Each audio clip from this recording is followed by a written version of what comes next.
Hi, so this is the final part in the series of looking at the Paladin past, present and future. Except I can't see into the future. So, for the Ghost of Paladin Future, I'm not going to obviously go through the state of play in Alpha at the moment because I've already been through the videos on what we're getting.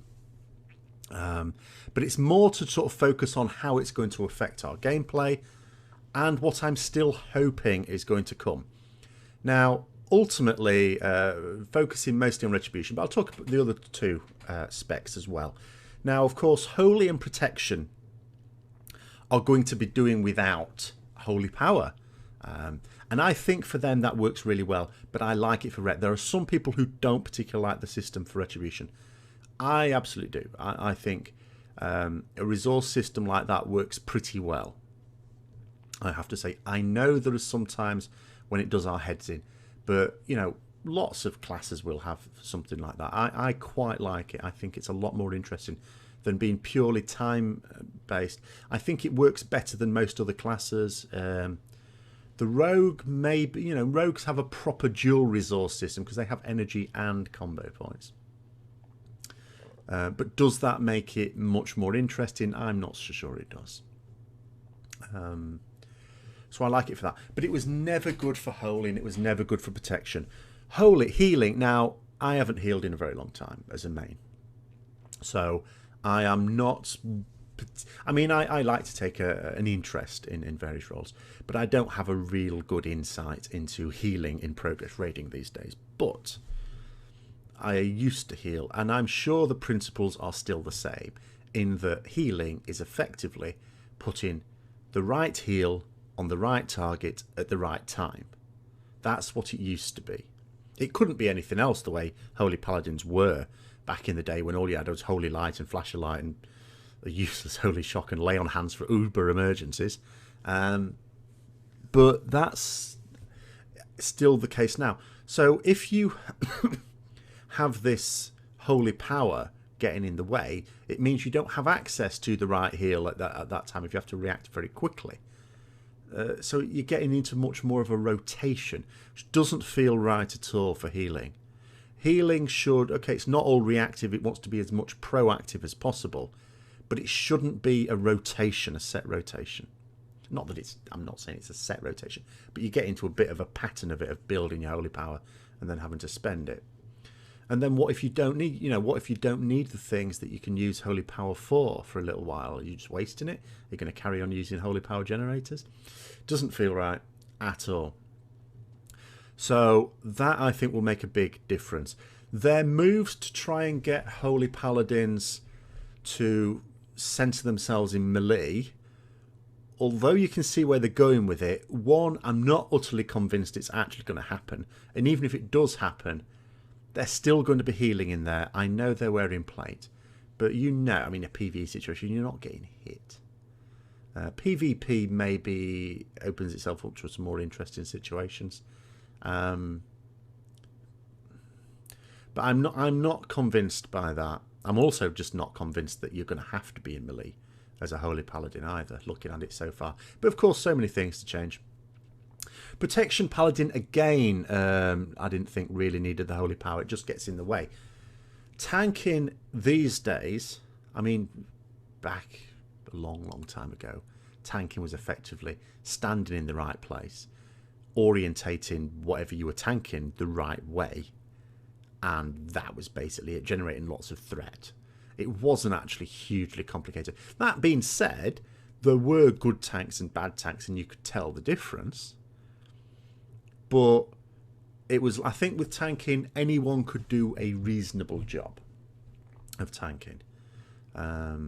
It's just that there were some particularly good ones. Whereas now I think it is a much more specialised role and has been for a few years. Because one of the difficulties is, as a tank, another thing you've got to do is to stay alive. Now, you get very big hits coming in now and then that will just flat out kill even a tank. And the skill of a tank is in, obviously, practice. You get to know when these events are going to happen and making sure you've got a damage reduction cooldown available for it, or an absorb or something. And when that's not your own, making sure you call it out for someone else. So there's coordination there with others in the raid. This is made more difficult for protection paladins, I felt, with the Holy Power and the Shield of Righteous. Because Shield of Righteous, I mean, using Holy Power and lasting 3 seconds, it's really awkward. It's like, Grawl was always an awkward one for this, because, you know, if you use it just a little bit too early, then it's not there for when he comes in with his big hit. And it always seems a bit, compared to other tanks who have a bit more leeway. I mean, protection paladins, whether they're using shield block or shield barrier, okay, it's something that can be consumed if you use it too early, but it lasts a bit longer. And Death Knights, you know, the way they work as well. I mean, they've got the 3 second damage reduction as well, but that's on an on-use ability as long as you've got the rune for it. It's not their only form of you know, reducing the damage taken. And of course, Brewmasters have their own thing, and Druids. So it seemed to me that Protection Paladins was finicky. Now, of course, I've never really heard Protection Paladins complain about this, and the ones who are dedicated at it and do it a lot, probably absolutely fine with it. But for someone like, let's say I was going to go from Ret to just tanking a particular boss just because we didn't have a tank that day, it's actually quite awkward because you don't really have that leeway that other tanks do. And if you get it a little bit wrong, then you actually can suffer quite badly from it. And I know this because there was a possibility we were going to do that tank in Blackrock Foundry 1 week. So I actually had a practice doing heroic on my Paladin. And I actually did worse tanking on my Paladin than I did on my much more poorly geared Death Knight, who I'd done heroic on a couple of weeks ago. This Death Knight had a good 20 item levels lower gear and was far more survivable. I didn't really die on my Death Knight unless it was a wipe. We wiped a couple of times on Blackhand. And it was madness that I would find it so much easier on another class than on my aim with the 20 item levels higher on Protection Paladin. But anyway, so I think they're well out of it, and having Shield of Righteous on like a charge system, loads better. Loads more control, use when you want, not having to worry about your Holy Power usage. But for Retribution, works really well. Other things now, in terms of what Retribution needs, it's quite simple. As a DPS class spec, what you need is, one, to be able to do competitive DPS in 3 different situations, at least. 1, single target. 2, AoE.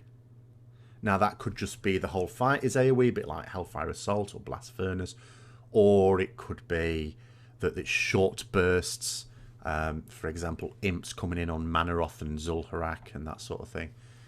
And then the other one is short, small, particularly 2-target cleave. Okay, 2-target cleave, like certain parts of Iron Maidens, certain parts of Tyrant Velhari, Twin Ogrons going way back to Heimul, that sort of thing. Now, I know it's always really weird when you're looking at abilities that are coming in a new expansion and comparing them into situations in the current raids, because we're not going to get those bosses. But certain things come up a lot. So we have to look at ourselves. And what we're getting, the way they've given us a small number of core abilities, and that we can change how those core abilities work by using our talents, I think sets us up pretty well, at least for single target and for AoE. I think for single target and AoE, in theory we're looking okay. Obviously numbers are numbers. I mean, numbers won't even be final when beta finishes. When Legion launches, numbers won't be final. Things will change, like they always do, every expansion. How we are at the start of the expansion will not be how we are when we first go into the raid.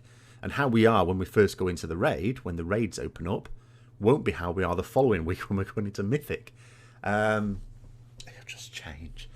So, but in terms of how it could work, absolutely fine. 2-target cleave, though, not so sure. I'm not so sure that we're really good for that. And now that seals have gone, And I know Seal of Righteousness was only really effective on 2 targets because of the empty drinking horn trinket we got in Hellfire Citadel. But I mean, that could have been tweaked. But it's gone. We're not having seals. They've decided that it's just not worth the effort of trying to crack it to make them useful. Fair enough. So 2 target cleave, little bit possible worrying. We'll see. We'll see. But then the other thing, so in terms of competitive damage, because I look at Warlords of Draenor, I think to myself, my damage was competitive. It was pretty up there on almost all fights. High Maul, absolutely fine. And that was without the 4 set from the PvP set, because I never got that, because I thought by the time I get it, they'll have disabled it in raids, which they never did. But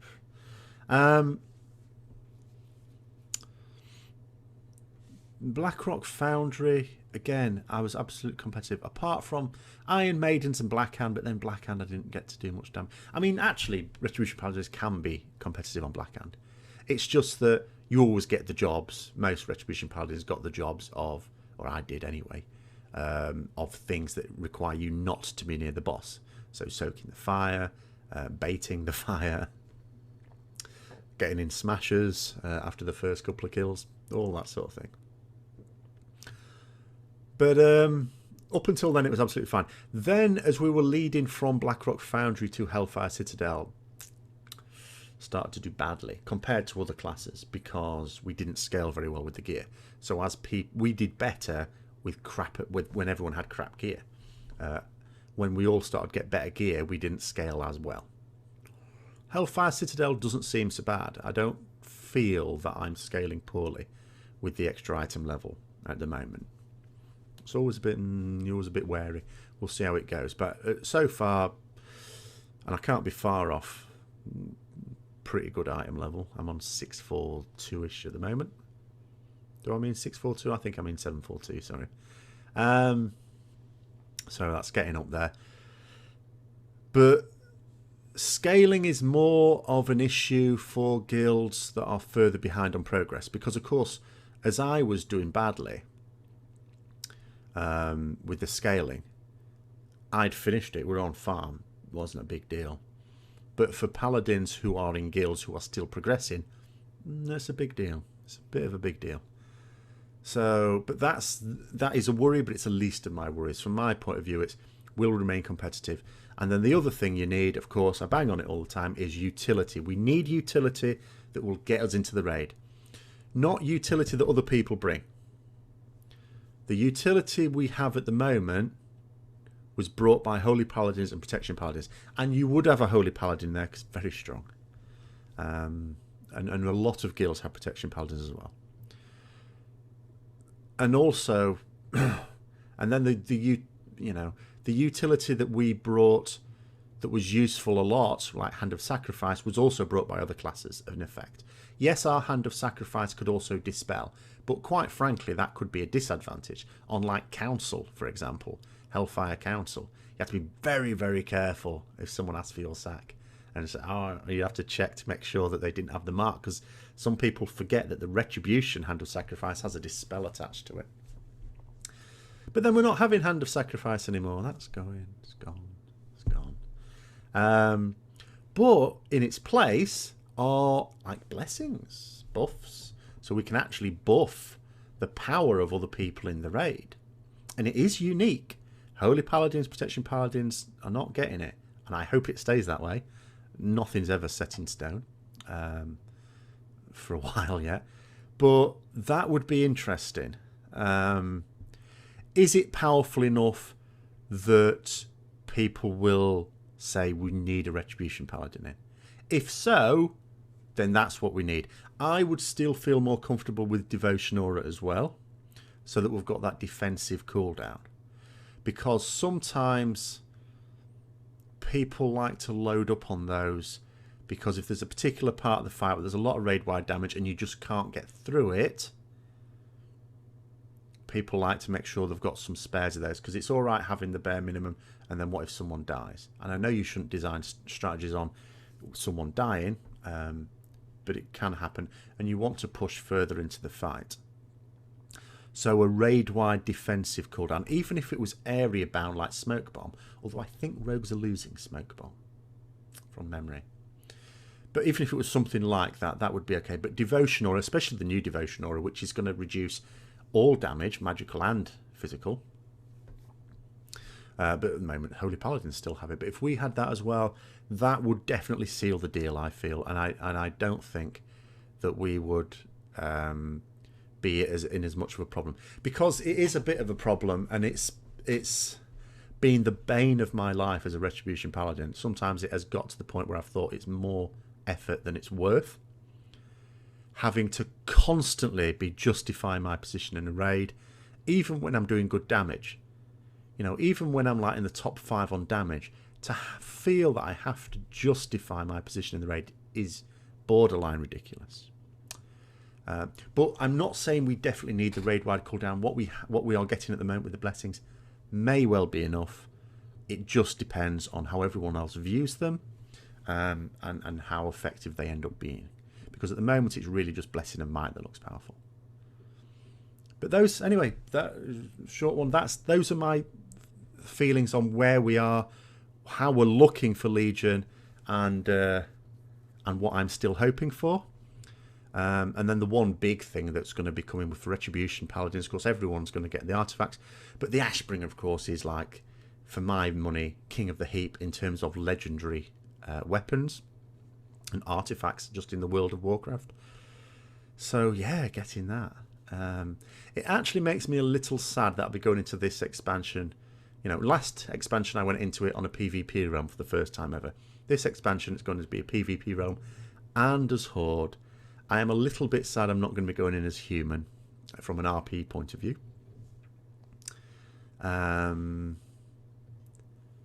But hopefully at least the way the class plays, which is the important thing when you're a Mythic Raider, will be the best yet. And I do think expansion on expansion they have improved Retribution Paladins. I really do. I know I sometimes moan because they haven't done quite enough, but I do think it has got better. And it looks like it's going to get better still for Legion. So hopefully we'll be all right. But until next time, I'll see you later.